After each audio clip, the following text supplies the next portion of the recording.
जी, welcome back. Programme पे जाने से पहले जो गुफ्तगू हो रही थी और वहाँ पे जो अभी जो बात हुई है और उसके बाद अकमल बारी साहब ने ये बात कह रहे थे कि आईएमएफ के साथ जो हमने किया या उसको हमने जो डिच किया है वो बेसिकली हमने अवाम की सहूलत के लिए किया और उसके बाद जो इश्यूज़ हुए हैं उसका जो है सारे का सारा दारोमदार या उनका जो वज़न है, जो बार है, वो आने वाली दूसरी जो पीडीएम की हुकूमत थी उसके सर पे था।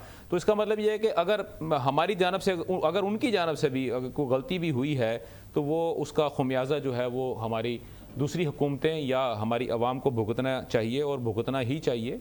चाहे वो नून लीग हो, चाहे वो पीपल्स पार्टी हो और चाहे वो तहरीक इंसाफ हो या कोई भी दूसरी जमात हो, उनके जो लिए हुए फैसले होते हैं वो हमें ही उनको भुगतना पड़ता है, आवाम को ही। अब हाजी साहब, आप हमारे साथ मौजूद हैं और मेरा सर बात ये और ये है कि मुझे एक वक्त में तो हमें ये कहा जा रहा था कि अमन अमान की सूरत हाल बड़ी बेहतर हो गई है, लेकिन दरमियान में हमने देखा कि बलूचिस्तान के अंदर एक ऐसा वाक़या हुआ और उसके बाद सर फिर मियाँ वाली के अंदर एक थाने के ऊपर जो है वो ये हमला हुआ। कल्लात में सर इशू हुआ, वहाँ पे पुलिस चौकी के ऊपर भी कुछ मसाइल हुए, अटैक किया गया।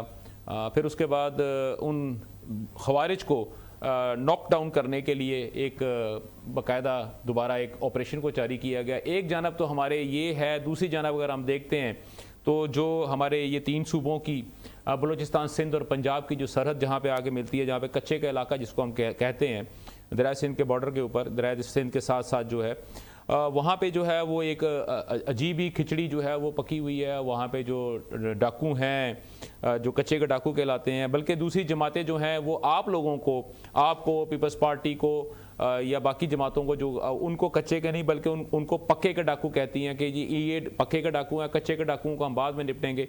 लेकिन जो मुल्क में अमन अमान की सूरत हाल है उसके ऊपर सारा वफाकी वज़ीर दाखिला मोहसिन नकवी साहब का जो आज बयान आया है वो तो सर कुछ और ही चीज़ बता रहा है। वो ये कहते हैं कि अमन अमान जो है वो बेहतर नहीं है, चीज़ें हमारे कंट्रोल में नहीं है। तो सर ये क्या हो रहा है? आपकी क्या हुकूमत के अंदर अभी वो चीज़ें अभी तक पूरी तरह आप लोगों ने अपने कंट्रोल में नहीं की, या आपकी प्रायोरिटीज़ के ऊपर वो चीज़ें नहीं हैं, या वो जो थर्ड पार्टी है या वो लोग जो दरअंदाज हैं वो इतने स्ट्रॉन्ग हैं कि आप उन पर काबू नहीं पा रहे? जी दुरानी साहब, इसमें एक दो बुनियादी बातें हैं। आपको पता है कि जिस तरह पीटीआई की हुकूमत ने अफगानिस्तान जो लोग भाग कर चले गए थे वापस बुलाया, उन्हें आबाद किया यहाँ पर, अब उसके आफ्टर इफेक्ट हम भुगत रहे हैं। इसमें कोई शक नहीं है कि अमन अमान की सूरत हाल, और जब आपकी एक साइड चारों सूबों में से जब केपीके में जो हुकूमत है वो तालिबान फ्रेंडली हुकूमत है, ये उनकी हुकूमत है जिन्होंने लाकर उन्हें बसाया है, जिन्होंने लाकर बसाया है वो कैसे कंट्रोल करेंगे? बुनियादी तौर पर पहला काम केपीके हुकूमत का है कि वहां पर अमन अमान को कायम करना। अब इंटेलिजेंस बेस्ड ऑपरेशन हो रहा है खारिज के खिलाफ, उसमें नुमाया कामयाबियां भी मिली हैं, लेकिन ये लोग थोड़ी बहुत हरकतें तो करते रहेंगे अभी कुछ देर। लेकिन मेरा ख्याल है ये आखिरी मरहल में अब दाखिल हो गई है, जल्द काबू कर लिया जाएगा। इसमें तमाम सूबाई हुकूमतों को भी अपना रोल अदा करना होगा। ये जिस तरह वफाकी हुकूमत की बात आप कर रहे हैं कि हमारी तो प्रायोरिटी है, हमारी तो हमेशा से प्रायोरिटी रही है कि मुल्क में अमन अमान कायम होगा, दहशतगर्दी खत्म होगी तो मुल्क आगे बढ़ेगा। अब ये देखें कि अगर दो लोग, जिन लोगों को बड़ी मुश्किल से हमने निकाला था, बड़ी मुश्किल से जिन पर कंट्रोल किया था, उनको लाकर वापस आबाद करने की क्या जरूरत थी? फिर उन्हें लाकर खुला छोड़ दिया गया, वो किसी एग्रीमेंट, किसी बात में के कायम नहीं रह सके। अब उसके आफ्टर इफेक्ट तमाम मुल्क भुगत रहा है। यही बात होती है कि जब एक अनजान आदमी, एक गैर ट्रेंड शुदा आदमी, गैर तरबियत याफ्ता आदमी जब मुल्की मामलात पर इस तरह के एग्रीमेंट्स करेगा तो उसका नुकसान पूरी कौम को भुगतना पड़ेगा। मैं आपकी बात में, माफ करना, मुझे बात मुकम्मल करने दें। एक नुकसान तो ये दहशतगर्दी का हुआ, एक इनके नजदीक एक आम सी बात ये करते हैं कि अवाम को तहफ़्फ़ुज़ दिया, अवाम को रिलीफ देना है। भाई जो इंटरनेशनल एग्रीमेंट है, जो इंटरनेशनल एग्रीमेंट्स हैं उनका आपको रिस्पेक्ट करना पड़ती है। आपने जितना जोर लगाना होता है, जो बात मनवानी होती है तो एग्रीमेंट करने से पहले करते हैं, एग्रीमेंट करने के बाद नहीं करते। सही। ये कितनी आम सी बात है। ये आप किस तरह कह सकते हैं कि आप जब IMF से कर्जा ले रहे थे, एग्रीमेंट कर रहे थे, तो आपको चाहिए था कि ये शर्त ना मानते, फिर आप कहते कि हमने भी मुल्क कौम की खातिर ये शर्त नहीं मानी। आपने वो 2 शर्तें मानी जो पाकिस्तान की तारीख में आज तक किसी हुकूमत ने नहीं मानी। ठीक हो गया, पहली, ठीक हो गया।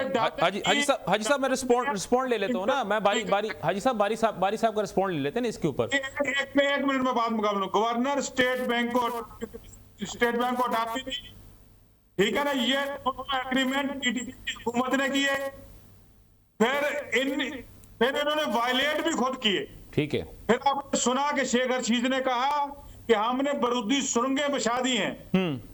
ये सुरंगें किसके खिलाफ थी? पाकिस्तान के खिलाफ थी, पाकिस्तानी अवाम के खिलाफ थी। जब आप बारूदी, आप स्टेट्समैन नहीं है, आपको जब ये पता चल गया कि आपसे हुकूमत नहीं हो रही, आपके लोग आपका साथ नहीं दे रहे, आपकी पॉपुलैरिटी खत्म हो रही है, हुकूमत जाने वाली है, तो आप बारूदी सुरंगें पर बिछाएंगे। ठीक है। हाजी साहब यहाँ पे मुझे सिर्फ एक छोटी सी बात का जवाब दे दें। अभी आपने कहा कि ये स्टेट्समैन नहीं है, ठीक है, ये मुल्क के साथ या रियासत के साथ इनका एफिलिएशन उस तरह नहीं है जैसे कि किसी एक दूसरे शख्स की, एक आम शख्स की होनी चाहिए। और आपने यही बताया कि वो जैसे शेख रशीद साहब की आपने बात की है, तो वो सर मुझे ये बताएं, अगर आप ये समझते हैं कि ये स्टेट्समैन नहीं है, तो सर आपके जो लीडर हैं, आपके जो चेयरमैन हैं, आपके जो सदर हैं पार्टी के, वो बार बार मुज़ाकरात के लिए क्यों जा रहे हैं एक नॉन स्टेट एक्टर के साथ? मुझे इतना बता दें आप। नहीं, मैंने नॉन स्टेट एक्टर नहीं कहा सर। आपने कहा वो स्टेट्समैन नहीं है। सर जो स्टेट्समैन नहीं है तो वो नॉन स्टेट एक्टर होगा ना फिर। सुने, आप ये देख लें कि मैंने पहले जो लफ्ज इस्तेमाल किया था कि ये तरबियत याफ्ता नहीं है, इन्हें नहीं पता कि इंटरनेशनल एग्रीमेंट की रिस्पेक्ट करना होती है। तो वो नहीं पढ़ती है उससे पहले। अच्छा, बात ये है कि जब ये हमारे साथी हैं, ये पाकिस्तानी भी हैं, हम इनकी तरबियत भी तो करनी है ना। ठीक हो गया, ठीक हो, इसका मतलब ठीक है हाजी साहब, ये बहुत अच्छी बात की आपने, बहुत अच्छी बात की आपने वो जो नॉन स्टेट जो आपने पर्सन का जो लफ्ज था उससे आपने रुजू किया, ये आपका बड़ापन है। मैं बारी साहब को रिस्पॉन्ड करना चाहेंगे? अभी इन्होंने बात की है, शेख रशीद साहब का अभी जो बयान है वो भी इन्होंने ऐड किया, फिर वो जो खवारिज को मुल्क के अंदर वापस ला के उनको बसाने वाला बात की है, तो वो सर थोड़ा काइंडली थोड़ा रिस्पॉन्ड करेंगे आप इस पे सर? एक तरफ ये कहते हैं कि इनको सियासत नहीं आती। अब मुझे 2 मिनट बोलने दीजिएगा मेहरबानी। सर आप 4 मिनट ले लें। अच्छा, अभी इन्होंने कह दिया जनाब ने कि ये नाहल हैं। हम कहते हैं कि ये नाहलों का टोला जो है, इनको क्यों सा ऐसा मसला पड़ गया जो रात को रजीम चेंज करनी पड़ी, रात को अदालतें खोलनी पड़ी और हुकूमत छीननी पड़ी? और क्या ऐसा मसला हो गया कि जो सड़कों पे घसीटने वाले थे, पेड़ फाड़ के पैसे निकालने वाले थे, अली बाबा चाली चोर वाले लोग इकट्ठे हो गए? क्यों इनको इतनी, कौन सा ऐसा मसला था कि ये इतने अहल हैं कि 16 जो माह में इन्होंने बेड़ा गर्क किया हमारी माशरे का, फिर दोबारा हम पे मुसल्लत हो गए? तो जब इनको पता था कि ये जो नॉन प्रोफेशनल हैं, इनको सियासत नहीं आती, तो फिर इनको चाहिए था हमें मौका देते, हमारे पूरे 5 साल होने देते। तो इनको क्यों अपनी, अभी देखें खौफ के इतने इन पे बुत छाए हुए हैं कि ये कहते हैं हमारी फौरी से फौरी हमारी डील हो जाए, हमारे मुज़ाकरात हो जाएं, क्योंकि इनको पता है कि खान आ रहा है। तो ये सारी चीजें जो हो रही है ना, मेरी बात सुने, अब सारा महवर जो है ना, इंशाल्लाह मैं फिर वहीं पे हूँ, दिसंबर में आपने देखना सारा जो सिनेरियो चेंज हो जाएगा। अब ये जो इनके बड़े साहब लेके आए थे ना, जो कबूतरबाज साहब हैं, जो कहते थे कि मुझे क्यों निकाला, अब उन्होंने कहना मुझे क्यों बुलाया। अब उनको एक दफा जाने तो दें, वो इंग्लैंड तो पहुंचे, अपने घर हकीकी लंदन जाने दें। जब अपने घर पहुंच जाएंगे तो वहां पे उन्होंने कहना जी मुझे क्यों बुलाया। ठीक है जी। अब ये सारे बयानिए ठोस हो चुके हैं। अब ये देखें, अब सिर्फ और सिर्फ आपकी पूरी पाकिस्तान की आवाम को एक बंदे पे तबार है, वो है इमरान खान, बानी PTI इमरान खान। और उसके अलावा हर बंदा जो है ना, वो इनको बिल्कुल भी चाह रहा। अब ये तो बेचारों को टिकटें जो अब ये टिकटें तकसीम करने के में बड़ी दुश्वारी होगी।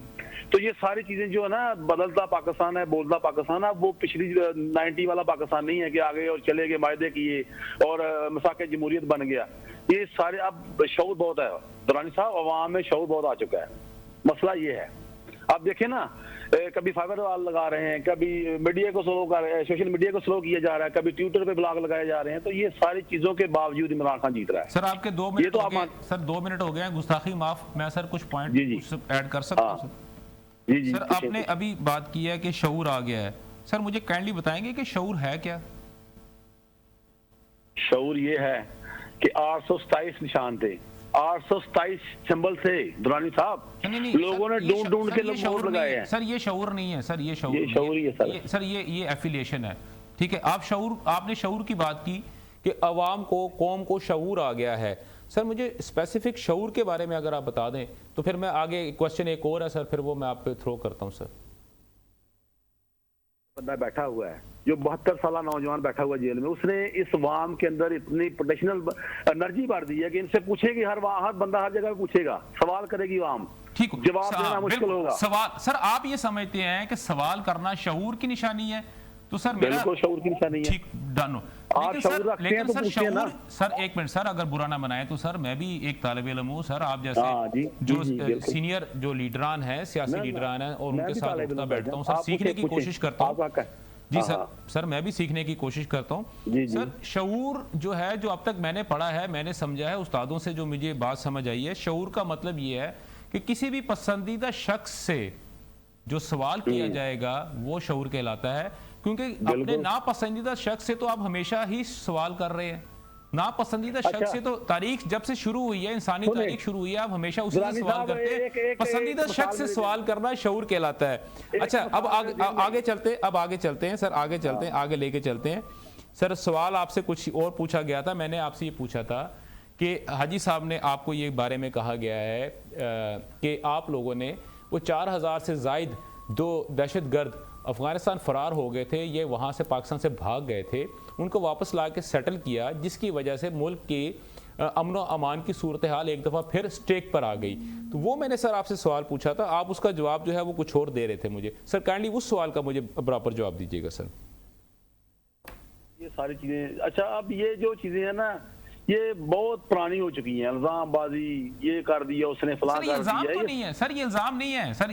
काइंडली सर, ये बात इमरान खान साहब ने कही है, हाँ आपके सामने नहीं कही हो, आपके सामने बिल्कुल नहीं ये बात कही, लेकिन इमरान खान साहब ने ये बात कही है कि वो 4000 बंदे मैंने वहां से मंगवाए और सेटल किए। और सर ये उन्होंने पाकिस्तान के चैनल्स के साथ साथ दूसरे चैनल्स के ऊपर भी बात कही है। तो इसलिए अगर आपके सामने नहीं की हो सकता, आप इसको डिनाई कर सकते हैं। अच्छा बात सुने ना, प्रोपेगेंडा मैं नहीं मानता, प्रोपेगेंडा चल रहा है कि खान साहब के बड़े खिलाफ बयानी आए हैं, ये भी होगा, ये छोड़ दें। अभी देखे ना शऊर की आप छोड़ दें, इसका मतलब आप ये कह रहे हैं कि क्योंकि ये बयान जो था खान साहब ने आपके सामने नहीं दिया, लिहाजा आप इस पे यकीन नहीं रखते। ठीक हो गया आपका पॉइंट सर, बिल्कुल ठीक हो गया सर, आपका पॉइंट आ गया, आपका पॉइंट आ गया सर। मुझे ये बताएं सर, बारी साहब जरा आप सर थोड़ा संजीदा गुफ्तगू कर लें, थोड़ी संजीदा गुफ्तगू। पहले भी संजीदा ही हो रही है मेरा ख्याल है, पहले को मजाहिया तो नहीं हो रही। हाँ नहीं सर, मजाहिया हो नहीं रही, लेकिन मेरा ख्याल है हमारा माहौल कुछ मजाहिया बनना शुरू हो गया था। अच्छा बारी साहब, मुझे ये लास्ट टाइम भी जब आपसे भी गुफ्तगू हो रही थी और यहाँ पे हमारे पास पाकिस्तान पीपल्स पार्टी के भी हमारे कुछ दोस्त हमारे साथ मौजूद थे, मुस्लिम लीग नून के भी दोस्त हमारे साथ मौजूद थे, उस वक्त भी ये चीज़ें गुफ्तगू मुसलसल हो रही थी और ख़ास तौर पे अदलिया के बारे में गुफ्तगू हुई थी। तो ये जो अभी मुसलसल जजेस के बारे में हो रहा है, बात हो रही है, और इस्लामाबाद की हाई कोर्ट के बारे में बात हो रही है, और उसके अलावा सुप्रीम कोर्ट की अगर मैं बात करता हूं तो वो जजेस की तादाद को बढ़ाने के बारे में एक बिल को पेश किया गया, या आप ये कह सकते हैं तहरीक को जमा किया गया, जिसके बारे में तहरीक इंसाफ ने उसको कैटेगोरिकली उसको डिनाई कर दिया या उसको रिजेक्ट कर दिया। तो सर क्या आपने आप बिल्कुल ये नहीं चाहते कि जो हमारी सुप्रीम कोर्ट है उसमें जजेस की तादाद पूरी होनी चाहिए? देखिए मेरी बात सुने, अब क्या बात करनी है आप ना सुने, चले सुने जी जी। मैं मतलब ये है कि मनपसंद लोग नहीं चलेंगे, मनपसंद लोग नहीं चलेंगे, वन साइडेड यानी कि जानमदार लोग आम लफ्जों में। हम कह रहे हैं कि सीनियरिटी पे जिसका हक है उसको हक दिया जाए उसका, ठीक है। हमें ना गर्ज है कि जस्टिस मनीर अख्तर साहब जी जस्टिस बन जाए, हमें ना गर्ज है मंसूर अली शाह साहब बन जाए। हम कहते हैं जिसका हक बनता है, जो सीनियरिटी पे बंदा आ रहा है वो उसको आना चाहिए, ठीक हो गया। आप अपनी मर्जी के जस्टिस ले आए। और देखे ना आपने वो जो 9-5 वाला हुआ था, आपको पिछले दिनों में पता ही है, जो रिजर्व सीट वाला हुआ था, तो आप मैं अब क्या बात करूं, उनको कितनी तकलीफ हुई थी, इनको भी कितनी प्रेस कॉन्फ्रेंस हुई, तो वहां पे अमल हुआ। ये सारी जो है ना, ये इन्होंने एक अपना कानून जो है ना, एक हमारे पास आखिरी दारा है जिसको ये तबाह करना चाह रहे हैं। इंशाल्लाह ऐसा नहीं होगा। खान साहब की डायरेक्शन पे हम, अगर अल्लाह ना करे ऐसा हुआ तो हम सड़कों पे आएंगे। खदमातम बस कलंदर को वही मैं बात करता हूँ, फिर तो सड़कों पे आना पड़ेगा। सर आपने कहा आप सड़कों पे आएंगे और आप नहीं चाहते कि सुप्रीम कोर्ट के अंदर जो है वो मेरिट पे हो, मेरिट पे होना चाहिए। तो सर फिर काजी फाइज ईसा साहब के बारे में क्यों था, वो एक रेफरेंस भी गया और उसके बाद आपके बानी ने कहा कि जी वो मुझसे गलती हुई थी, वो नहीं भेजना चाहिए था। हाँ सॉरी, वो भी आपके सामने नहीं कहा उन्होंने, वो भी उन्होंने टीवी स्क्रीन के ऊपर या कैमरे के सामने। आप सर इनकार कर सकते हैं उस बयान से भी? नहीं, मेरी बात सुने, मैं उस बयान को बिल्कुल मानता हूँ। खान साहब ने कहा, उन्होंने क्या कहा था कि मुझे जातियात पे नहीं आना चाहिए था। ये नहीं उन्होंने कहा था कि रेफरेंस हुआ या नहीं, उन्होंने कहा ये जातियात पे नहीं आना चाहिए, हमें पाकिस्तान को लेकर चलना चाहिए। सर अगर आप ये बयान मानते हैं, अगर आप ये बयान मानते हैं और उसको, तो सर काइंडली वो बयान सर पूरा बताएं ना सर, जो इमरान खान साहब ने दिया। अच्छा, और खास तौर पे आपने बता तो दिया ना, बात सुने ना। जी जी, वो जो आप कह रहे हैं वही मैं कहता हूं कि जो करवाने वालों ने, अब देखे ना अब ये अभी सर आप बात कर रहे हैं कि जनाब आप बहुत ताकतवर हैं, एक ही शख्स को जो है वो सर सियासत आती है। अब वो आप सर आप सारी बातों को डिनाई करके अपनी को, और आप ये कह रहे हैं कि उसे करवाया गया था। सर सुभान अल्लाह, वो ताकत। अब बात सुन लेना सर, बात सुन ले दरानी साहब, वो जो ताकतवर तो अल्लाह की जात है। वो हमारा कप्तान पूरी कोशिश कर रहा है, सर तोड़ के कोशिश हो रही है, और उन्होंने अपनी जान को जोखिम में डाला हुआ। वो क्यों बैठा हुआ जेल में? तो हम चाह रहे हैं रूल ऑफ लॉ, ठीक है जी, रूल ऑफ लॉ हो, पाकिस्तान में बराबरी हो, दो नहीं एक पाकिस्तान। खान साहब का नारा साहब को याद हो शायद, ये भी आपको। जी सर मुझे पता है, सर मुझे पता है। उन्होंने कहा था दो नहीं एक पाकिस्तान, और उसके बाद फिर उन्होंने साबित किया था कि वाकई दो पाकिस्तान है। मैं अगर वो उस पे बयान की बात करूंगा, आप सर उसको भी डिनाई कर देंगे। आप कहेंगे क्योंकि वो बयान उन्होंने आपके सामने नहीं दिए, या उन्होंने वो काम आपके सामने नहीं किए। चले बारी साहब देखें, सर देखें, आपके साथ तो मैं बात कर सकता हूँ ना, मैं आपके साथ तो बात कर सकता हूँ। जी जी, हमारे साथ बैठे हैं अपना हाजी साहब। सर जी मुझे ये बताएं कि आप जजेस की तादाद बढ़ा के क्या करेंगे? लोअर जुडिशरी के अंदर अगर आप देखते हैं, सेशन कोर्ट से शुरू करते हैं, हाई कोर्ट तक अगर आप जाते हैं, तो सर जजेस की तादाद ऑलरेडी इतनी कम है और इतने पेंडिंग केसेस हैं, तो आपका सारा एम्फेसिस जो है वो सिर्फ सुप्रीम कोर्ट के जजेस की तादाद बढ़ाने पर ही क्यों है? जी दुरानी साहब, ये बड़ा अच्छा आपने मौजू भी शुरू किया है, वक्त की जरूरत भी है। देखिए, जजेस सुप्रीम कोर्ट पर बहुत सारा काम हर वक्त आइन की तशरीह करने का लग गया है, जिससे लोगों को बहुत सारे मसाइल का सामना है। लोगों के मुकदमात साल हर साल नहीं लग पाते, इसलिए सुप्रीम कोर्ट में जजेस की तादाद का पूरा होना बहुत जरूरी है। बल्कि इसमें मजीद इजाफा करना चाहिए, ताकि अगर कुछ जजेस, कुछ बेंचेस सिर्फ आइन की तशरीह और दीगर मामलात में मसरूफ हैं, तो बाकी जो अवाम के मामलात हैं उन्हें सुनने वाला भी तो कोई हो। तो सर सेशन कोर्ट्स हैं, सर देखें सर, लोअर जुडिशरी जितनी है, हायर जुडिशरी जितनी भी है, हाई कोर्ट्स तक, सर क्या वहां पे आपकी नजर नहीं पड़ रही? आपको आप ये समझते हैं कि सिर्फ सुप्रीम कोर्ट के ऊपर ही सारा वजन है, नीचे लोअर जुडिशरी कुछ भी नहीं कर रही? हर जगह ही फैसला किया गया है कि जजेस की तादाद पूरा किया जाए। दूसरी बात यह है कि इन्होंने फरमाया कि हम तो चाहते हैं कि मेरिट पे आए। आपको पता है कि सुप्रीम कोर्ट या हाई कोर्ट के जो जजेस तैनात होते हैं, उनका एक रूल्स रेगुलेशन मौजूद है, उसके अलावा कोई उन्हें तैनात नहीं कर सकता। उसमें वकला की नुमाइंदगी भी है, कोर्ट्स की भी है, हुकूमत की भी है, अपोजिशन की भी है, वो तो मेरिट पे ही आ रहे हैं। बाकी ये बात कि हम कोई ऐसा काम कर रहे हैं, अब तो ये बात को नहीं सर मेरिट पे, सर देखें सर कता कलामी माफ, अगर मेरिट पे आए होते तो आप इंतहाई जूनियर जजेस को, सर मैं उनका नाम लेता अच्छा नहीं लगता ना सर, मैं सुप्रीम कोर्ट के अंदर उनका नाम लेता अच्छा नहीं लगता, सिर्फ आपको हिंट दे देता हूँ ना सर। वो एक खातून भी हैं और उसके बाद सर अपने सिंध से भी आपने लिए हैं, तो सर वो तो फिर जूनियर जजेस थे ना जो कि आप सुप्रीम कोर्ट के अंदर लेके गए हैं। अगर दूसरी जानब अगर मैं बात करता हूं तो परवेज मुशर्रफ साहब के दौर के अंदर, जो कि उनके वजीर उनकी वजारत के अंदर भी एक शामिल थे, वो भी आप लोगों ने यहाँ पे लेके आए, या वो लेके आए या किसी तरह से भी वो आए, और अब जो है वो वो भी एक उम्मीदवार है पाकिस्तान की सुप्रीम जुडिशरी की, अपना सुप्रीम कोर्ट के चीफ जज के तौर पे। मैं भी उनका नाम नहीं लेना चाहता। तो सर ये किस तरह की बात आप कर रहे हैं कि नहीं जी मेरिट पे आए और हमेशा मेरिट से ही आता है? बात सुने, एक तरीकाकार जो तयशुदा तरीकाकार है उसमें मेरी राय मुख्तलिफ हो सकती है, आपकी मुख्तलिफ हो सकती है। ठीक है, आप किसी एक बंदे को सही बंदा समझ सकते हैं कि ये ज्यादा बेहतर काम कर सकता है, आप दूसरे को। ठीक है, अब जो पसंद ना पसंद की बात होगी ना सर, फिर तो मेरिट तो एक साइड पे हो गया। अब जब देखें, अब वहां पर एक कानून के तहत ही फैसला होना है कि किस बंदे ने आना है। वहां पर जो राय, जिस राय को वजन मिलेगा वो ही जज आगे आएगा। अच्छा, दूसरी बात मैं बहुत जरूरी यहां पर करना चाहता हूं। ये सोच रहे थे लोग, कह रहे थे कि शायद मोहतरम काजी फाइज साहब को एक्सटेंशन देने के लिए कोई कानून साजी हो रही है, तो वो हम पहले भी कह रहे थे, लेकिन मेरी एक जाती राय है, ये मैं आम लोगों की राय नहीं कह रहा, हुकूमत की राय नहीं, ये मेरी जाती राय है। अगर ये उम्र बढ़ा भी दी जाए, ये बात मेरी लिख लें दुरानी साहब, जी जी, काजी फाइज साहब हरगज एक्सटेंशन नहीं लेंगे। सर आपकी बात हुई उनसे? सर आपकी बात हुई? आप राइट आदमी हैं, आप राइट जज हैं, वो हरगज एक्सटेंशन नहीं लेंगे। अगर उन्हें ऑफर भी की जाए और कोई कानून में तब्दीली, आइन में तब्दीली भी कर दी जाए, हाँ। वो फिर भी नहीं लेंगे। नहीं, मेरा सर आपसे सर वैसे ही क्वेश्चन है अपना ताहिर साहब, मेरा आपसे वैसे ही क्वेश्चन है। आप जितने वसूख से ये बात कह रहे हैं और जितने कॉन्फिडेंटली आप ये बात कर रहे हैं, मैंने ये पूछा है कि क्या आपकी काजी फाइज ईसा से इस मौजू पे कोई गुफ्तगू हुई है?